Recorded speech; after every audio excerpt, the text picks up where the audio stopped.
This is exercise 3, dealing with the cell, looking at the anatomy of the cell, but also looking at cell division. So this is showing an animal cell with some of the major features marked on it. You have the nucleus, as listed up here. You can see it's this large purple structure. Inside the nucleus is where the DNA is going to be found. That's what's the chromosomes, that is the DNA. You'll notice that it does have a nuclear envelope, or this double membrane that surrounds the nucleus to gives extra protection and will regulate what can move in and out of the nucleus. Within the nucleus, you do have the nucleolus, as we'll see in a moment. That is going to be involved with making ribosomal RNA, which becomes a structural component for the ribosomes, which are all these little brown dots. Some of them are free-floating and some are attached to this blue structure. That's the site for protein synthesis. This blue structure, there is this whole membrane, endomembrane structure within the cell. Right next or adjacent to the nucleus, typically we will find this structure here, which is blue, which is the rough endoplasmic reticulum. It's known as the rough because it does have the ribosomes attached to it. Those proteins that are going to be made on the ribosomes that are attached to the rough endoplasmic reticulum, which are known as bound ribosomes, typically those proteins will be eventually exported out of the cell. The smooth endoplasmic reticulum, as you can see right up here, gets its name smooth because there are no ribosomes attached to it. And depending on the specific type of cell, this can have different specific functions. It may be specialized for holding calcium, for dealing with muscle contraction. It can be used for making lipids. Majority of the time it's used for making lipids, but like I said, it depends on the cell that sometimes has more specialized functions. The lysosome is seen in this little circle or vesicle right here, is often referred to as the recycling center of the cell because it has very highly digestive enzymes in it. And so when this lysosome will fuse with any other vesicle and dump the enzymes in there, it's going to break down whatever it comes in contact with. Centrioles are going to be used for during the process of cell division. You'll see the spindle fibers extending from there, so we'll talk about those in a moment. Peroxisomes, these are not in all cells, but they're fairly common in animal cells. They do produce certain enzymes which help to break down hydrogen peroxide. Cytoskeleton, there's different sizes of filaments, microtubules, intermediate, and microfilaments. These are kind of thing like scaffolding within the cell. It helps to maintain the integrity and the shape of the cell. Oftentimes these vesicles will move along, kind of like a tracking system along some of these cytoskeleton filaments. The mitochondria is often called the powerhouse because this is where most of the energy is going to be produced. The Golgi apparatus kind of is the structure here, often described as looking like a stack of pancakes with little drops of syrup. Typically what will happen is you will have proteins made here on these ribosomes on your rough endoplasmic reticulum. A little vesicle, a little tiny sac will break off from there, move, and then fuse to the Golgi apparatus and eventually move down and then eventually break off and be exported from the cell. The Golgi apparatus is going to modify those proteins. By modification, on the time it may put a sugar on the end of the protein, may put a little lipid on the end. It just depends on what the needs are at that time and what the instructions have been given as to what is needed. All cells have a plasma or cell membrane, which does separate the internal environment from the external environment. So animal cells such as ours are known as eukaryotic cells, meaning that they do have these membrane-bound organelles inside, or these little compartments, each with its own specialized function, such as the nucleus, the endoplasmic reticulum, the Golgi apparatus, the mitochondria. Some of your more primitive cells, which are known as prokaryotic cells, such as bacteria, do not have those. It's one thing that we use to distinguish between these different types of cells. As I said, the nucleus is the control center. It has the DNA. DNA contains all of the genetic information, and it does have this double nuclear membrane to control what can move in and out of the nucleus. So that's like control center. Nucleolus, as I said, is going to make that ribosomal RNA that's going to be involved with making the ribosomes. So if you did not have a nucleus, you would not have ribosomes, which means you would not be able to make proteins. Membranes, regardless of whether they're on a cell or on an organelle, are going to be controlling what's moving in and out.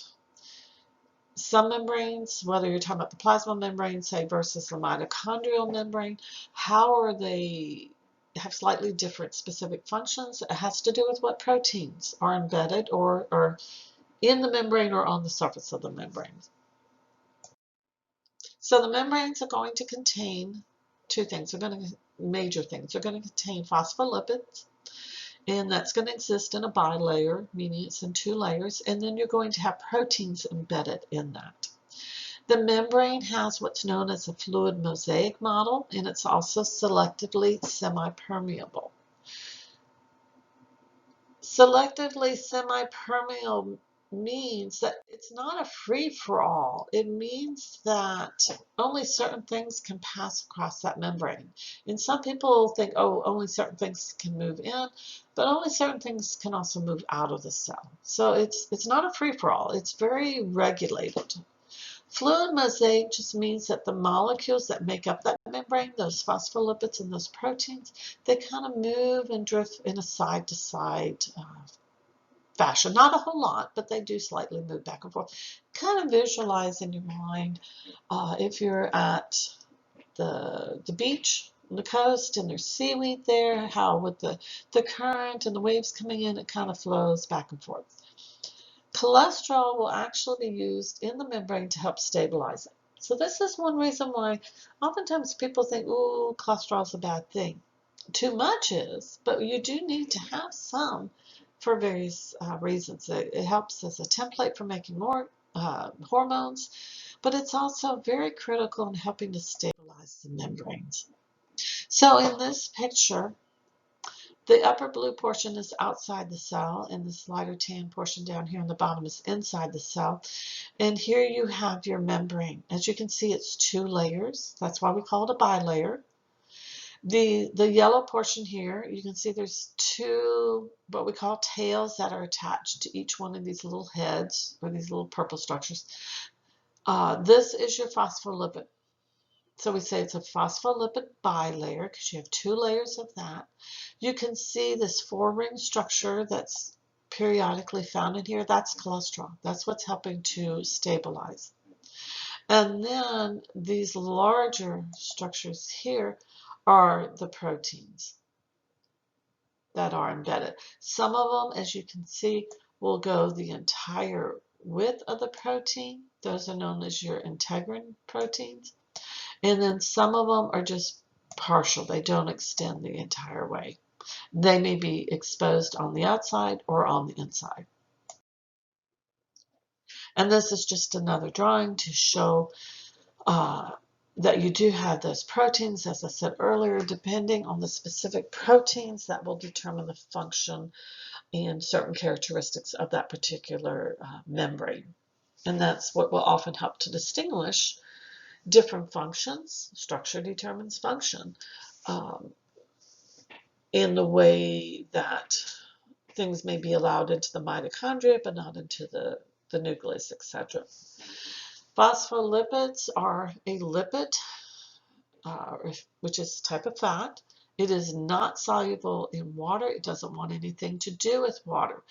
So these tails right here, this bilayer, the two layers here, those are hydrophobic. They don't want anything to do with water, so water cannot easily penetrate down through the membrane here, if I can draw an arrow. So outside the cell is hydrophilic, meaning it will easily mix with water. Inside the cell is hydrophilic, which means it will easily mix with water.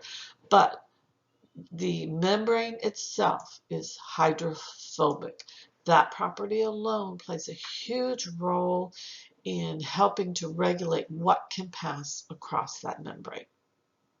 And then the proteins are going to be there to help other substances pass through. This table does go through some of the major organelles that are found in the eukaryotic cells.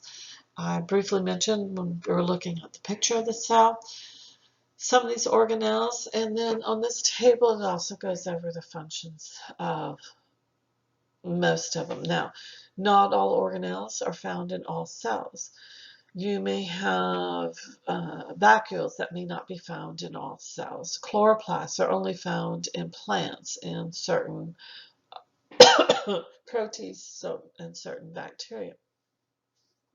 Chloroplasts will not be found in animal cells. And so a cell wall, that's only going to be found in plants, fungi, and some protists and bacteria, but not in animal cells once again. And so this is just giving you a list, but just remember, not everything's present in every cell. When we look at the life cycle of your eukaryotic cells, there's two main divisions in the life cycle. There's interphase, and then there's the mitotic phase. Interphase is when the cell is just growing. It's carrying out a lot of chemical reactions or metabolic reactions. It's not dividing yet. Now, you will have DNA replication occur during interphase, and you will have organelle replication occur during interphase. The mitotic phase, sometimes just abbreviated as the M phase, this is actually referring to the cell division. And so once again, we're going to subdivide. If you look at the life cycle of a cell, most of the time is spent during interphase. Like I said, there's a high metabolic activity occurring, so lots and lots of chemical reactions. You're making proteins, you're breaking down various compounds so you can use them. Interphase itself is divided into three parts: the G1, the S, and the G2. So you have a brand new cell. It is going to first start off in the G1 phase. This is where the cell is going to be growing in size. It's, like I say, carrying out lots of chemical activities. It's making proteins. And then it's going to move into the S phase. The most critical thing about the S phase is that that is when DNA replication occurs. And you can call it DNA replication, DNA synthesis, DNA duplication. There's several different terms. You're copying the DNA. Why? Because eventually you're going to go through cell division. And if you go through cell division and you go from one cell to two cells, you have to have a copy of the DNA so that each cell has its own distinct copy. So this is where you're going to replicate it, is during the S phase. After the DNA replication is finished, then it moves to the G2, which is the second gap. This is where the cell is going to continue to grow. You often have a lot of organelle replication occurring here as it prepares for cell division. The final steps in preparation, it's kind of like before you go on a trip, you have to do all those final preparations. That's what's happening in the cell. In the M phase and the mitotic phase, it is subdivided into two components. You have mitosis, which is when the chromosomes divide, and then cytokinesis, which is when the cytoplasm will divide. We do make that distinction between the cytoplasm versus the chromosomes being the DNA. So this is showing where you have two new cells. What happens to it's going to go through the G1, through the S, through the G2, and then finally through the mitotic phase. Now, interphase is not considered a part of mitosis. Now, it's shown here in this description so you can see what is happening with the cell. During interphase, once again, the cell is actively growing. So the DNA is in here, all these strands in the nucleus. You have your nucleolus, you have your nuclear membrane, and your centrosomes with their centriole pairs are present. Like I said, this is going to be the G1, the S, and the G2. Now in the S phase, remember, your DNA had to replicate, it had to make a copy of itself in preparation. So as you move into mitosis, mitosis is divided, depending on which book you want to look at, either 4 or 5 stages. If you use the 5 stages, it's prophase, prometaphase, metaphase, anaphase, telophase. If you use the 4, it's prophase and prometaphase are going to be combined together, as these two would be combined as one stage. So it would be the prophase and prometaphase together, and then metaphase, anaphase, telophase. What happens in prophase is that your nucleolus disappears, your nuclear membrane starts to disappear, your chromosomes will condense, tightly coil up.